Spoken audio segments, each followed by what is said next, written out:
Voices serves as the megaphone for individuals who have endured transformational change. By highlighting trials and triumphs, our desire is to create a safe space for pivotal conversations, which in turn will deepen the story and provoke hope for you, our listeners. As you may know, change is never easy, but it is inevitable. You are not alone in what you're facing. Your transformation is possible, purposeful, and now. And here's Aaron Wiggum, founder and managing director of New You, with this week's guest.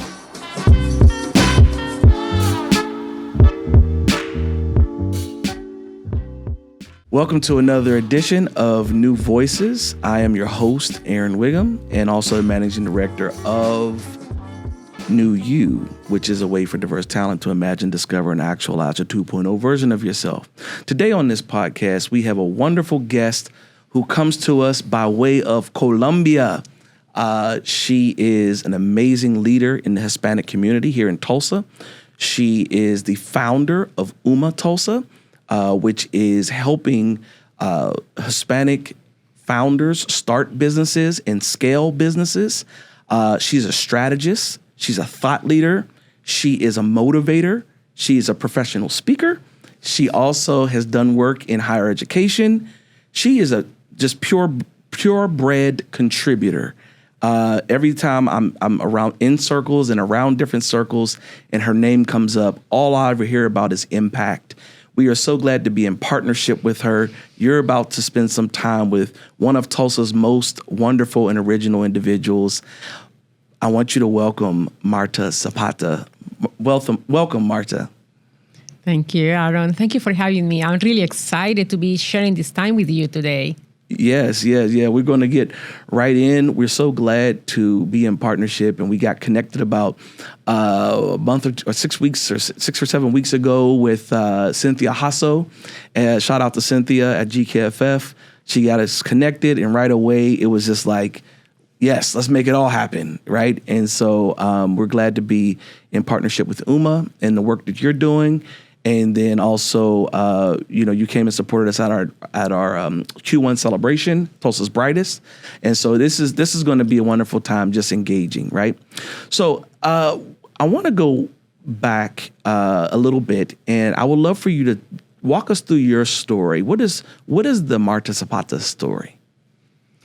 Wow. Well, I almost never discuss the story. Okay. I am always behind the scenes. I love when our team members and our clients are front and center. Mm-hmm. That is really kind of my job. And I have come to realize that I'm more a connector than anything else. But of course, there is always a story. Yes, there is always a story behind. And my story is the story of immigration, I would say.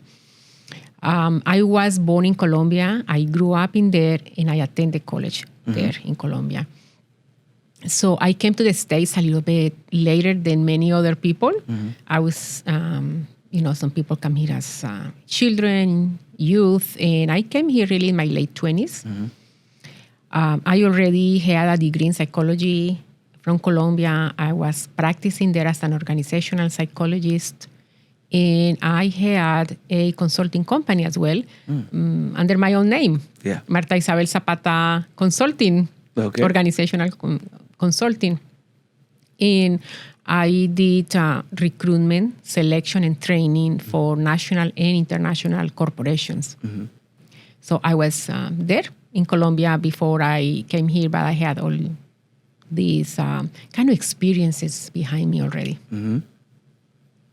And then I decided to come here in 1998. Mm-hmm. I saw this opportunity to come in. I received an invitation from somebody that I met in Colombia to come and see the country. And I really was very interested in learning English because I could read psychology papers. In college, we learned to write psychology papers because we had to do a thesis. Yes. And the thesis required to do a little review. And back those days, all research was published only in English. We did not have really Spanish journals, scientific journals that I knew of, particularly in psychology, maybe in other areas. So I knew how to read psychology papers. I could understand that. We were taught in college to do that. But I couldn't understand speaking English, and I could not speak English at all. Yeah. So to me, it was a challenge. Yes. And I had my company there, and I put it on hold. And I came to the States, and I ended up staying here. Okay. All right. And so when you came to the States, where did you go originally? Well, here in Tulsa. Okay. So Tulsa is the only place I have ever lived. Wow. Yes, Okay. I have traveled, but I never have lived anywhere else. So I joke that this is where I'm going to be buried. Okay. And what drew you to Tulsa? Tulsa has the University of Tulsa. Yes.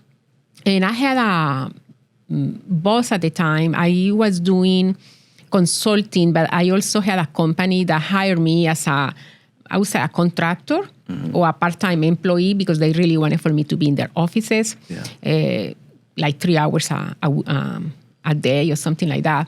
So the person that I was reporting to in the company actually had been born in Tulsa because his father was doing a master's degree in petroleum engineering at the University of Tulsa. And so he is really interested in having in Tulsa. Anyway, so I learned about the University of Tulsa, the wonderful organizational psychology program that they have at the master level, at the doctoral level. And that was my dream, and I wanted to learn English. I also knew at the time that Oral Roberts University had a international program, an ESL program. I don't know if it still is there, but they used to have this program. Anyway, so Tulsa seemed to offer all of these opportunities. It was a city small enough to get around. I was not very inclined to go to a big city. So I ended up coming to Tulsa and staying here in Tulsa. Wonderful, wonderful. So before we get too deep into Tulsa, let's go back to Colombia, all right? When you think about your time in Colombia and the impact that you had, how much does the work that you're currently doing relate to the work that you were doing then? I know you were younger, but what are some things that, like what is the connection between the work you're currently doing and maybe some things that you were doing as a youth that prepared you for the work that you're doing now? That is such an interesting question, Aaron, because I had not thought about that, but there are a lot of connections. I'm sure, yeah. So it's a very, very good question. When I came to the United States, I could not call myself a psychologist here, and I still can't because the program I graduated from is not an American Psychological Association. Acknowledged. Yes, and so I didn't realize when I was there that the name of certain professions, such as social worker or psychologists, are actually trademarked by these organizations. Yes. And so when I came here, I thought, oh my gosh, I didn't know that beforehand. So if I cannot call myself a psychologist, what do I do? And of course, I still have to learn English. I really did not realize at the time the challenges of being an immigrant, the challenges of speaking English as a second language and having an accent, and how that would impact my career. But what I see that kind of prepared me for the job and the work that I'm doing here is the fact that I was an entrepreneur in my country of origin. There you go. Yes, because I started this consulting company. And I supported myself with this consulting company for 4 years before I came to the States. And although originally I was working with individuals as well, doing some clinical psychology, really what I was developing the most, and all of that was word of mouth, was my corporate clients. So my clients were big corporations, banks, insurance companies that needed human resources. So I started with one single client, which was a bank, and but they were part of a conglomerate. And the human resource VP at the bank recommended me to their peer at another organization or corporation that was owned by the same group. Right. And interestingly enough, this was Los Jesuitas. Okay. Jesuits, I believe is how you say in English. Jesuit. Yeah, the Jesuits. So they were the owners of these companies. And the name of the primary company is la Fundación Social y sus Empresas. Okay. The social foundation and its companies. And the companies existed to provide funding for for the foundation to do social work. Yes. Among the poor, creating employment and generating employment, and also building housing, low-cost housing. Anyway, so I was doing that in Colombia, and I went through the process of registering my business there and getting clients, cultivating those clients, doing a good job, and getting more clients. Yeah. So then I have 5 corporate clients, and they kept me pretty busy, and I had to hire psychology students to help me with the testing, because we do a lot of testing in Colombia and some interviewing. So that in a way prepared me for what I'm doing now, because you come to think it's very similar. Yeah. Starting my own business, I started a consulting company back in 2016, and what I'm doing now is an extension in a way of what I did when I was in Colombia. Yeah, perfect. It's a perfect dovetail, because when you look at it from what you're explaining, you were consulting conglomerates then, and now you're consulting startups. So it's at the beginning of the journey, and you can help them to navigate how to get to become this big company by some of the things that you probably have witnessed throughout the growth of those bigger companies. So that's perfect. Let's talk a little bit about your personal life. All right. And so your career is moving and progressing. You have immigrated now into Tulsa, Oklahoma, the middle of America. We're not near a coast. So you come from a coastal town, right? In Colombia, you're not near a coast. You're in the heart of America. There's not an abundance of Hispanics in Tulsa at that time, right? Talk a little bit about what, from a personal standpoint, what did that transition look like? How did you feel in those days of your early days of becoming an American? Yes, it was very challenging, and it's interesting because my state, mi departamento, has a coastal area, but I'm not from that part of the country. I am actually from the Central Valley. Okay. That is surrounded by mountains. So I'm kind of a valley person. Valley, okay. Being an immigrant is very challenging, and I totally underestimated how challenging it was going to be. Yeah. I think that I was young and foolish, and I just never saw kind of what could go wrong. And so many things can go wrong. I didn't have a support system here. I didn't have my family. You know how important family is for Latinos. I really didn't know people here in Tulsa. I didn't speak the language. I had some savings, from my company. So one of the first things that I noticed, there are kind of 2 things. One was that I started being considered a minority. So in Colombia, I was a Colombian. Yes, yeah. And then here I was a Latina. Yes. So I had to learn how to be a Latina in a way, at least learn what the stereotype of Latinos were, how we were seen. And so that is kind of a process. Yes. And the other is about, as well, race and ethnicity, which they are kind of related to that, because I never had to answer the question before in Colombia what my race was. Right. And it's like, I had no idea. Yes. Because our backgrounds are really mixed in Colombia. So I have a little bit of everything. When I look at my grandparents, it's like, I have everything. It's like, I don't know how to answer these questions. So also I realized that the United States is a society that is in which race and ethnicity are so important. Yes. And that is not to say that in Colombia those things are not. They are. Right. But in a way, you see them here. It's like front and center. Oh yes, everything. It's the first. It's before you do anything. Like what do you identify as? Exactly, as an yes. Before I am seen as an individual. Yes. I am seen as a Latina. As a label, yes. As a label. So learning about those labels and those boxes. Yes. Because people put you in boxes 100%. Based on your ethnicity. They start assuming things about you. Yes. And learning to live with that and to navigate those identities. Because then I was not just a woman, but I was a Latina then I was a minority. Then I was an English language learner. Right. Then I was an immigrant. Imagine, so you pile up all those all these identities. Layers. Yeah. But I think it has been an amazing experience. I don't think that I would have grown as much emotionally and spiritually if I had remained in Colombia, because I had a pretty comfortable life. My parents were still, in a way, supporting us, although I was a professional woman making my own money. Latino parents want for their kids, particularly their daughters, and I'm the only daughter, to live with them until they get married. Yes. So my parents had bought an apartment in the capital in a gated community for my two brothers and I to live there. My dad was there. He was retired and lived with us part-time to help us manage the household.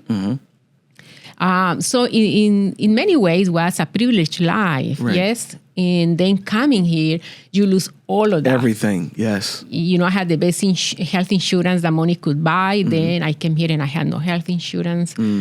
I didn't realize when I came here either that you needed a car in Tulsa, Oklahoma to get around. You better believe it. I was used to taking cabs, and I bought my first car like a year before I came to the States because I was just taking taxis everywhere. Right.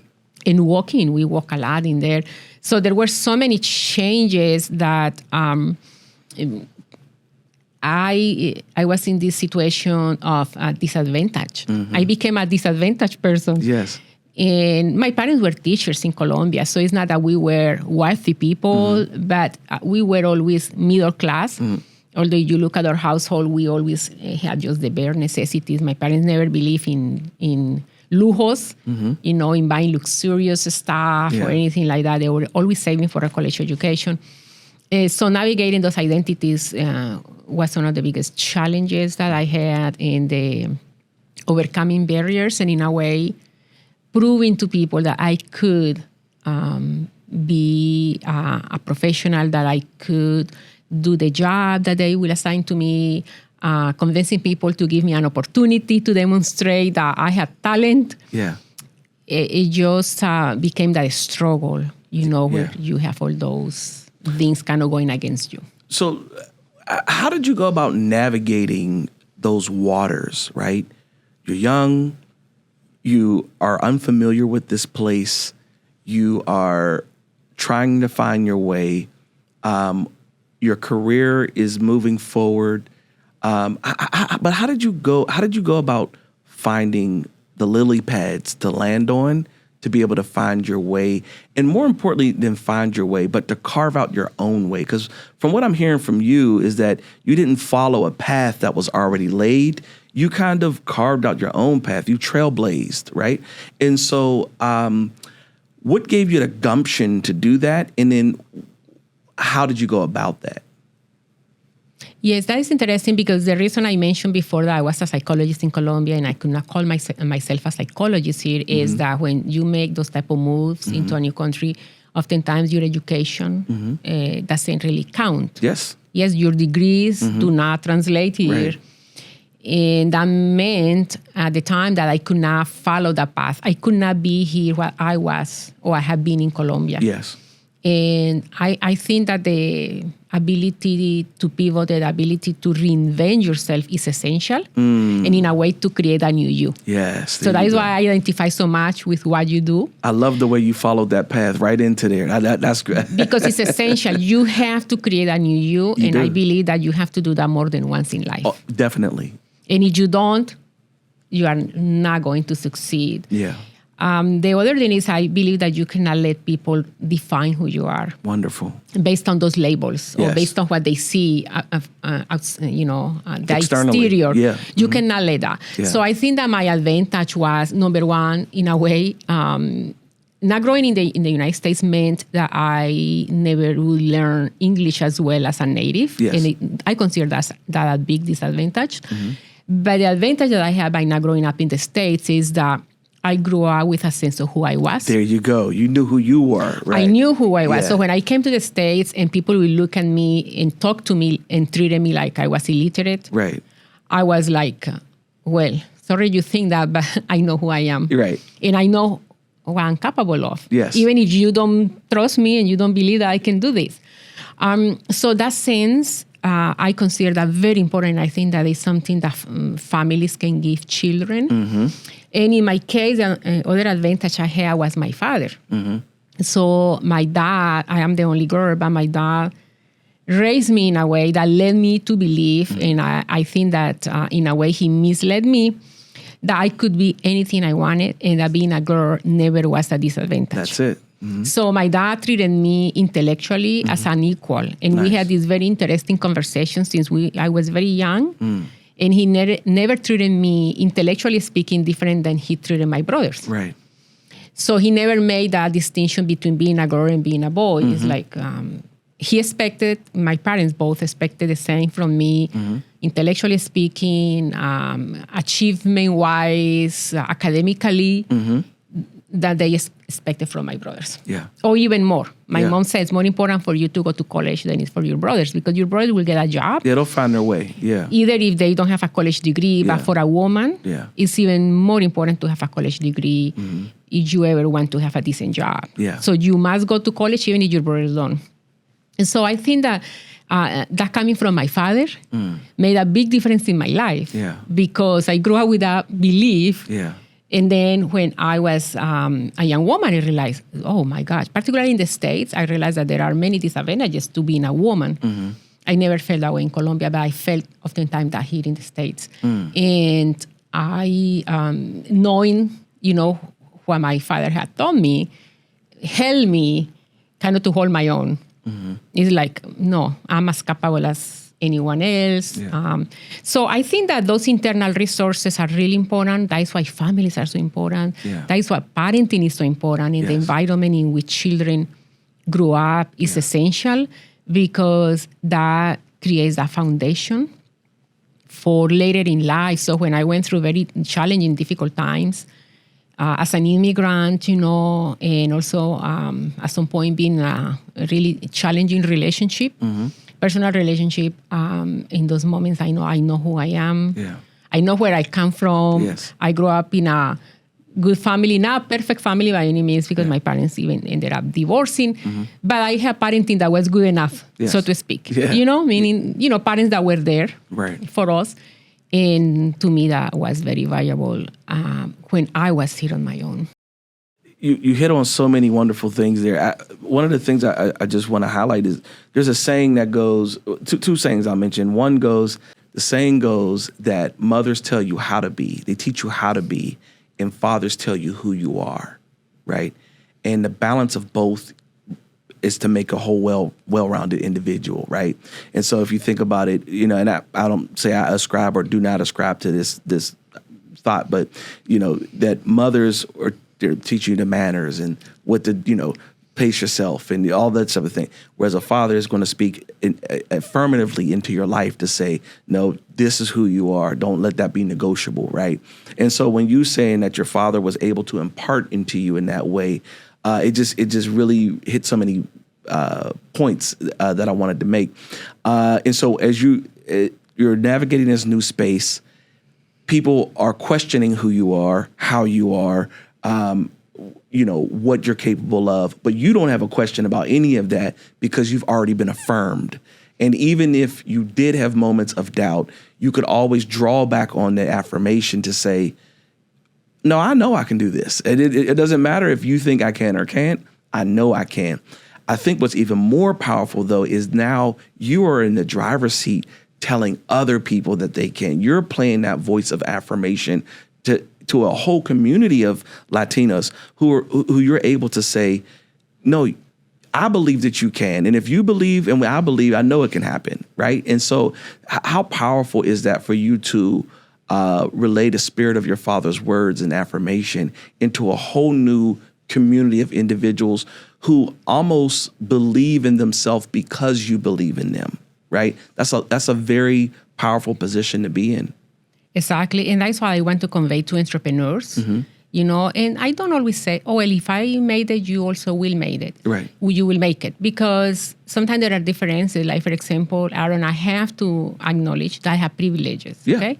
For example, having an education in my country of origin by itself is a privilege. And it's easier to learn a second language, in my opinion, if you already are well-versed in your primary language. Yes. It's difficult to learn English when you don't even know Spanish very well, right, or you speak Spanish very poorly because your schooling was not what it should have been. Yes. I have known many people who went to schools that was a one-room school. Yes, grades 0 to kindergarten to Yes. high school. It was one room. Yeah. You know, so that is a privilege in itself. Being in a two-parent household was a privilege in itself. Having parents who were teachers, which did not make a whole lot of money, but they had these aspirations for their children. Yes. For my parents, education was the most important thing in the world. I remember when I started my doctoral program, and I talked to my dad, and I said that I quit my job, and full-time job, and I'm going to be a full-time doctoral student, and I'm going to be making $1,300 a month for 8 months of the year. And you know, that is so little money. And my dad's answer was, honey, but education is so beautiful. Yeah. And I thought, oh my God, you thinking about knowledge, you know? Right. And my mom always say, what you have in your head, nobody can take away from you. That's right. What you learn, nobody can take away from you. Yes, but I think that those experiences and early experiences are really important. I remember one day I went to an apartment complex, and I thought, you know, I bet you I could do that type of job that these ladies at the front desk are doing. And I was looking for a job, and I thought, well, I can be a leasing agent. You know, it doesn't look that challenging to sit in a desk and then show an apartment. Yeah. So I went looking, asking for these, you know, opportunities.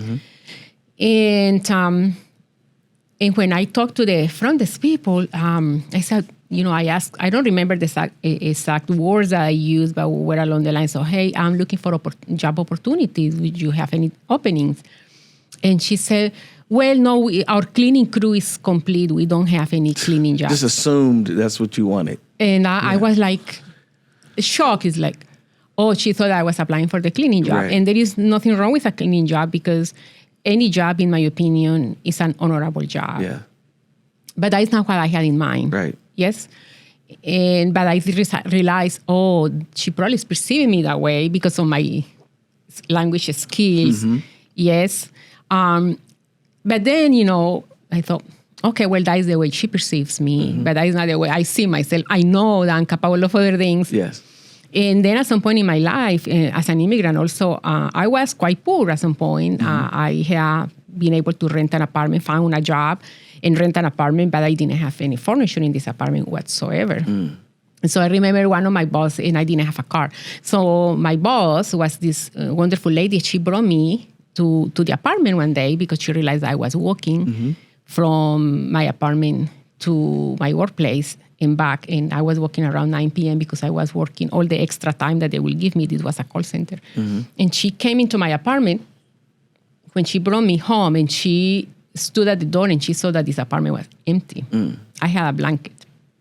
And she's like, she looked at me like in disbelief. And I could tell, you know, she was thinking, oh my gosh, this woman is so poor. And inside myself, what I was thinking was, I just don't have any money right now. But I did not see myself as poor. Poor, right. I saw myself as in a challenging situation. It's kind of situational poverty. Yeah. And I would not even call it poverty. You know, I thought, I don't have a whole lot of money right now. But that did not bother me. And I never thought that I was going to be in that situation forever. So I worked all the extra time that the call center gave me, and I bought myself a cricket phone, cell phone, and then I saved enough to buy myself a car. And I bought it for cash, like for $5,000 that I saved working overtime. And I went from there. You know, and then I validated my foreign credentials. And then I was able to find a professional job as a clinician working with mental ill clients. Okay. And I went from there, but I never saw myself as in this state of poverty forever. Right. Because I always believe I think I can make it if I work hard enough.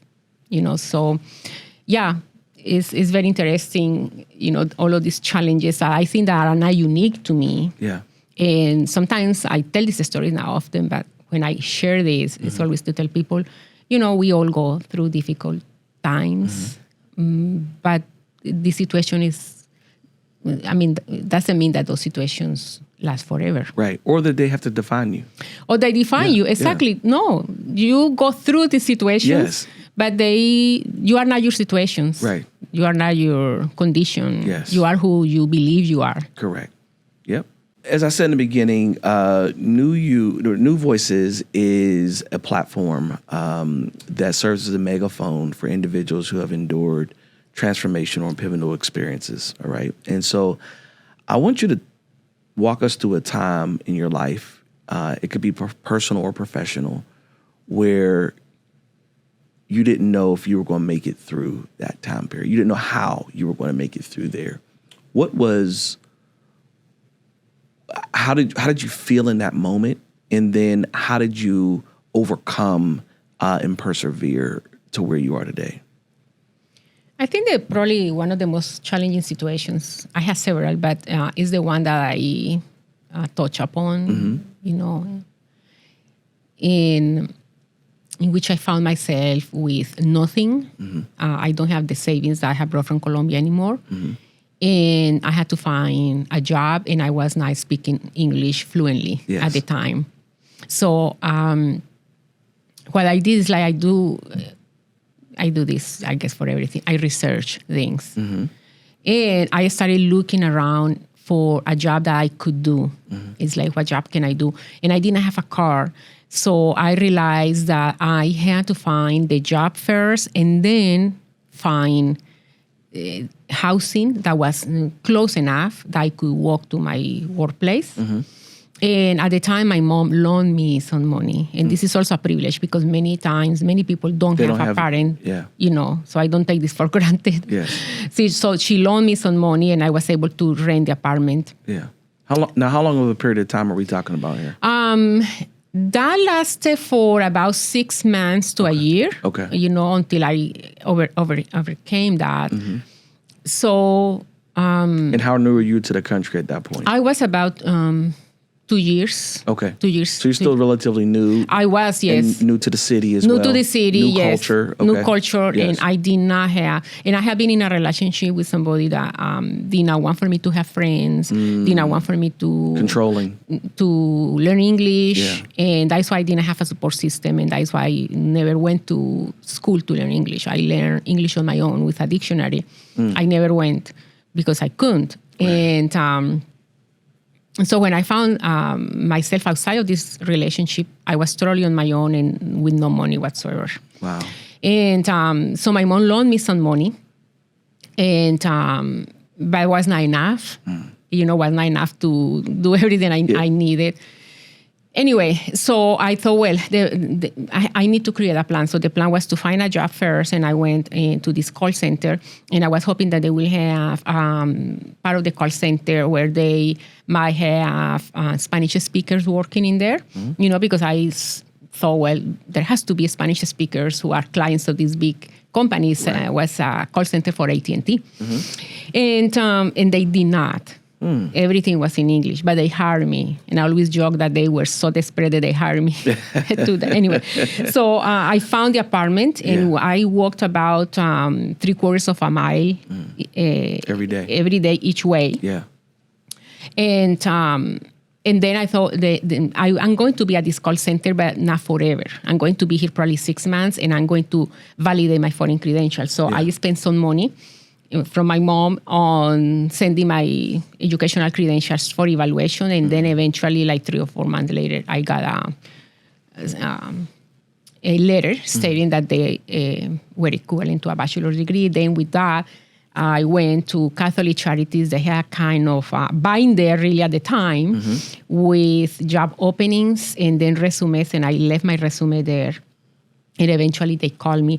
In the meantime, I continued working all the overtime I could to save for the car that I mentioned. And finally, I was able to buy a car. And that took me about 6 months to save money. And then in that process also, I repaid my mom her money.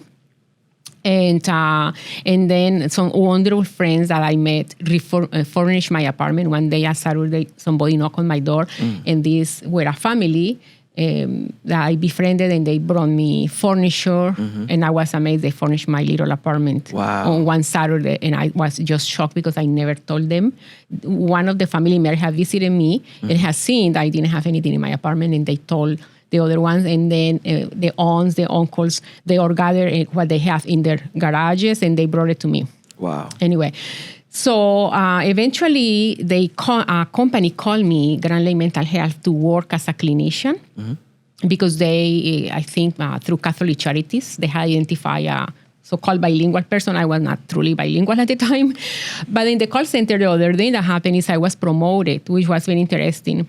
And how I was promoted because I never missed work and I never was late to work. And so my boss, when they talked to me, and he started asking me questions, and he realized I didn't have a car. And he said, how come, at the time I didn't have a car, I bought it after I was promoted to this other job within the same call center. He said, how come you never are late if you don't have a car? And if when it's snow, whatever you are here, I said, well, because I need the money, I need to work really hard, you know. And eventually I was promoted to a department called Batch. And in Batch, we never had to talk to the clients. We just got a lot of bills, and we were over like at least 100 bills a day, doing adjustments on these bills. Okay. Anyway, so those, probably that was the most difficult time, but eventually I found a professional job, and the rest is history. Wow, that's powerful. I actually started my career in a call center, and I tell new you participants during the session how much I absolutely hated being in a call center. God bless the people who do, the people who love it. You know, kudos to you. I absolutely hated being in a call center. And but what I used to tell my students at Penn State all the time was that the jobs that you hate prepare you for the job that you love. And so just take the transferable skills, all of the collateral, all the information that you're learning from the things that you don't feel like doing, and it will prepare you for the thing that is to come that you will absolutely love doing. And so I was able to take those transferable skills, and now I'm teaching people the skills that I hated, the skills from the job that I hated when I worked at a call center. So I understand when you're trying to make something out of very little. Absolutely. Yeah. And I will tell you, I learned two things really important there. Yeah. So obviously nobody wanted to be on the phones. It was very stressful because people call angry about their bill. Right away. Yeah. But one of the things I learned was customer service. Yes. So when people call angry, particularly older people that couldn't understand me, they would say, put somebody on the phone who speaks English. Yes. And so what I say is like, Mom, sir, I'm so sorry that you cannot understand me. I really apologize for that, but I want to help you. Mm-hmm. If you give me the chance to help you, I will. And I will fix your bill. Just speak slowly. Yeah. And I will help you. And people calm down. And I became really good at what I was doing. Uh-huh. And I knew that they were having a hard time understanding me. Yeah. I was putting myself in their shoes. Yes. So I was not going to blame them for anything. It's like, and that's how I got. And then I became an expert on what was called the knowledge management system. Mm-hmm. It was like all of these databases of how to solve problems. Right. So when my coworkers had an issue or a question, I had an answer. Mm-hmm. So my supervisor noticed that I was an expert at the knowledge management system. Mm-hmm. And then when this opening happened in this other department, bumped up. He immediately called me and said, you need to apply. I will support you. And that is how I got promoted. So I learned that even if you don't like the job that you are doing, you do it the best. Yes, do the best of your ability and serve people. Yeah. Serving my classmate, my coworker, and serving my clients got me out of that. Yeah, which is counterintuitive, yes. Absolutely. But I was doing. Wow, that's powerful. So this is the last question I want to ask you before we get into a call to action. I ask every guest pretty much that comes on the show. I want to know, as you've gone throughout this journey, it's called life, and as you had some peaks and troughs and some hills and valleys, right? I want to know, how do you and how have you held on to hope, no matter if the days are going great or the days are completely falling apart? How do you go about, or how have you gone about holding on to hope? I think hope is essential in life, and particularly for our mental health and our well-being. I don't think I would have survived without hope. First of all, hope in knowing that my family, even from afar, was supporting me, that they care, that the job that I was doing mattered. And also hope in God. You know, I pray a lot during this time to make the best decisions possible. And I felt that through all of that difficult time, I felt guided, you know, from above. And I'm not an extraordinarily religious person, but I definitely have faith, and I just was holding tight onto that for my dear life. And that is essential. Also, hope for the future. And there are different definitions of hope. Absolutely. Yes. There is a professor at OU that researches hope. And actually, he said that hope is not like this, just hoping that good things will happen. Right. He actually says that hope is related to strategy and planning. Absolutely. And I guess that's what I did. Yeah, you create that is what I did. Yes, I had hope that I could overcome, but I create a strategy. Yes. And I thought this is my best path, is to get this job, but then at the same time validate my credentials and then apply for a professional job. So I think that hope is essential, but action has to accompany that hope as well. Yes, we cannot just sit and hope that things will happen. You have to. And I think that is what I have done even with UMA Tulsa. You know, I could have sat and hoped that somebody will give me a job. But I also saw the needs of the community and the gaps in services. And I thought, you know what?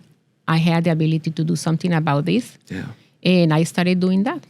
Wow.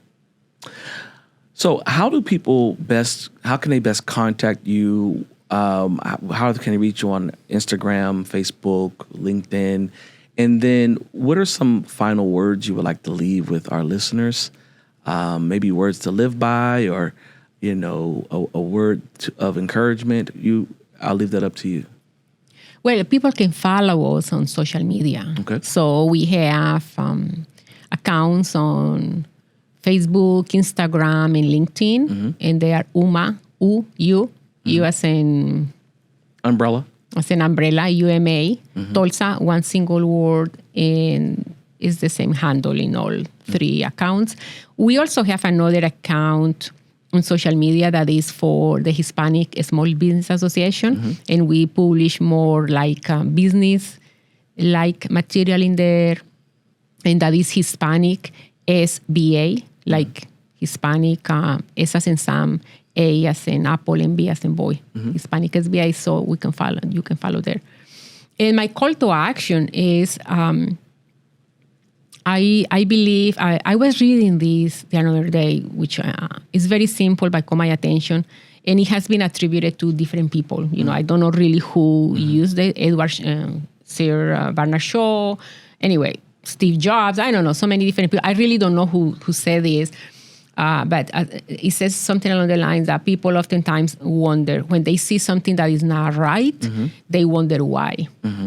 And this person said, instead of wondering why, I wonder why not. Meaning, what is possible. Right. I believe that is, I am very positive to approach the future. So when something is not right, I don't dwell on why, but it's like, what can I do? Right. Different. How can I contribute? You know, how can I make this better, or how can I turn this into an opportunity? And I think the best opportunity for me came when I embraced the fact that I have an accent, that I'm an immigrant, that I'm a minority, that I'm a Latina, that those things are not going to change anytime soon. So why not embrace them and make the best, you know, of those circumstances, and particularly use that to support other people. Because at the end of the day, you know, it's not just about us, it's about something bigger than ourselves. We are here, I believe, for a purpose, and part of that purpose is to learn, to be better, but also is to support other people. Otherwise, life doesn't have a lot of meaning. Yeah, that perfectly said. I want to also give you your flowers while we are here, because the work you're doing here in Tulsa with UMA and with the small business group that you're leading, and the partnerships that you have with Tulsa Tech and you know, all these different entities, You are creating a sense of hope throughout the broader Latino community, and you are actually doing it throughout the city. You're becoming very much a trailblazer, highlighting what can happen with a level of intentionality, right? And so kudos to you for doing that, doing it with a bleeding heart, right? Being able to service people with a smile is difficult in 2023 because individuals tend to be very entitled today. And so being able to take a step back, understand what they're really saying, put those customer service skills to use, and then be able to meet the need in a way that they didn't even know you could meet it. And then create platforms to showcase, look, this is this business, and they've come from Honduras. This is this business, and they've come from Chile. This is this business, and they've come from Venezuela, right? To be able to do that and with pride and with style and with dignity, kudos to you, Martha. You're doing wonderful work here in Tulsa. Thank you, Aaron. And now that you mentioned that, something that made me really happy with the first Hispanic Business Exposition Fair that we did, that it seemed that never had been done in Tulsa, which is interesting because Hispanics now, we have grown so much. Yeah. Was the fact that so many of these entrepreneurs, the small business owners, were interviewed by media organizations, by mainstream media. So when I was watching, people send me clips, and I saw these small business owners, they're being interviewed. That made me so happy. I just wanted to cry because I thought, this is why I wanted to do this, not for me to be interviewed. Right. And I don't think I appeared in any of those. Yeah. Is because this was meant to showcase and elevate other people. Yes. And we accomplished that. Yeah. So it made my day. The other thing I wanted to comment on is that, love the Spanish accent. Don't change it. You don't have to be any more American in your speech. And the reason why I say that is when you speak, the accent gives me a reason to focus, right? You have someone's undivided attention when they're trying to intently hear exactly what you're saying. And so that's not something to, you've already overcome that hurdle, but I'm telling individuals now who are going through New U Espanol, and they're like, I don't know if I can do that. My English isn't, and I'm like, most people who speak English don't speak good English, don't worry about that. Like, just get in there and start taking stabs at it. And so you've done that, and you've done it well, and you've definitely become a reference point for individuals who want to create a path in Tulsa or wherever and take the skills that they have, apply them, and create hope within that same space. You've laid out the blueprint, and we're really grateful to have you here. So with that said, we'll go ahead and wrap up. I want to thank you all for listening. My name is Aaron Wiggum, Managing Director of New U. New U is a way for diverse talent to imagine, discover, and actualize a 2.0 version of yourself. We also want you to follow us on LinkedIn, Facebook, and Instagram at New U Tulsa. All right. Thanks so much for listening, and have a great day. Thank you for listening to this episode of New Voices. Visit our website at www.newutulsa.com. That is NEWU Tulsa.com. Follow us on social media at New U Tulsa on Facebook, Instagram, and LinkedIn. And a special thank you to our producer, Jesse Ulrich. If you're looking for self-improvement, join our free cohorts for personal and professional development opportunities.